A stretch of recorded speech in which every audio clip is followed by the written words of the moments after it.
Donc du coup, il y a deux choses. Oui, il faut construire. Il manque des logements, notamment il manque des logements très sociaux, il faut en construire, etc. Ça, c'est pas le problème. Quand je disais qu'on a une incitation vers le neuf, c'est une incitation à la construction, mais c'est une incitation à l'acquisition aujourd'hui. C'est-à-dire qu'aujourd'hui, si vous voulez acquérir un bien immobilier, les incitations vont vers de l'achat dans le neuf, et pas forcément de l'achat dans de l'ancien, et dans de l'ancien rénové. Donc ça, c'est aussi une question qui se pose, c'est-à-dire comment est-ce qu'on peut inciter les personnes qui souhaitent investir dans un bien immobilier à aller vers de l'ancien rénové plutôt que vers du neuf, ou en tout cas inciter de la même manière à aller vers l'un ou vers l'autre. Donc ça, c'était pour répondre à la première question. Et puis ensuite, la responsabilité, c'est difficile à dire. Je pense que ça aussi, c'est des questions politiques qui se posent aujourd'hui, du rôle de l'État dans les plans de relance et dans les plans d'investissement.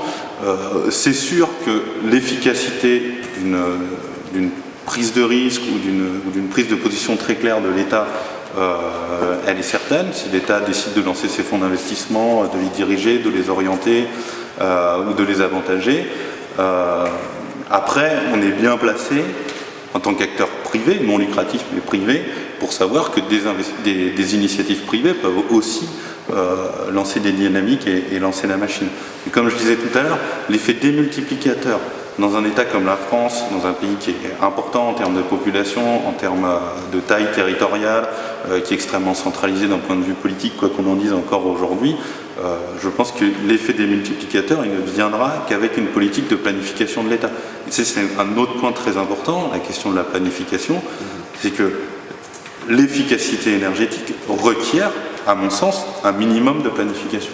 C'est-à-dire que la multiplication des initiatives privées en termes de production d'énergie ou de rénovation, elle est souhaitable dans une certaine mesure, mais elle fait aussi courir le risque d'une déperdition ou d'un manque d'efficacité s'il y a du doublonnage, si on arrive à une surproduction dans certaines régions, sur certains secteurs.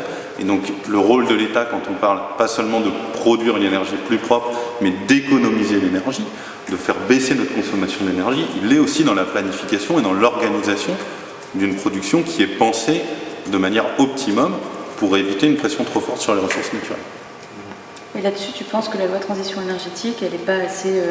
Je pense que c'est une très bonne étape, c'est une très bonne chose que cette loi de transition énergétique elle ait été votée. Elle pose des premiers jalons dans la question de la planification, mais d'une manière assez surprenante, elle renvoie la responsabilité, une grande partie de la responsabilité de cette planification aux acteurs de la production, et notamment à EDF, qui ne se comporte pas aujourd'hui comme un agent de la stratégie de l'État, mais qui se comporte comme un agent autonome, qui ne répond pas aux attentes ou aux orientations, ou à des orientations qui viendraient de l'État et du gouvernement. Et ça, c'est vraiment problématique aujourd'hui.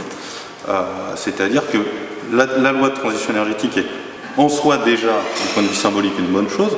D'autre part, dans un certain nombre de ces mesures, une bonne chose parce qu'elle commence à poser ce que seraient les étapes d'une transition énergétique en France.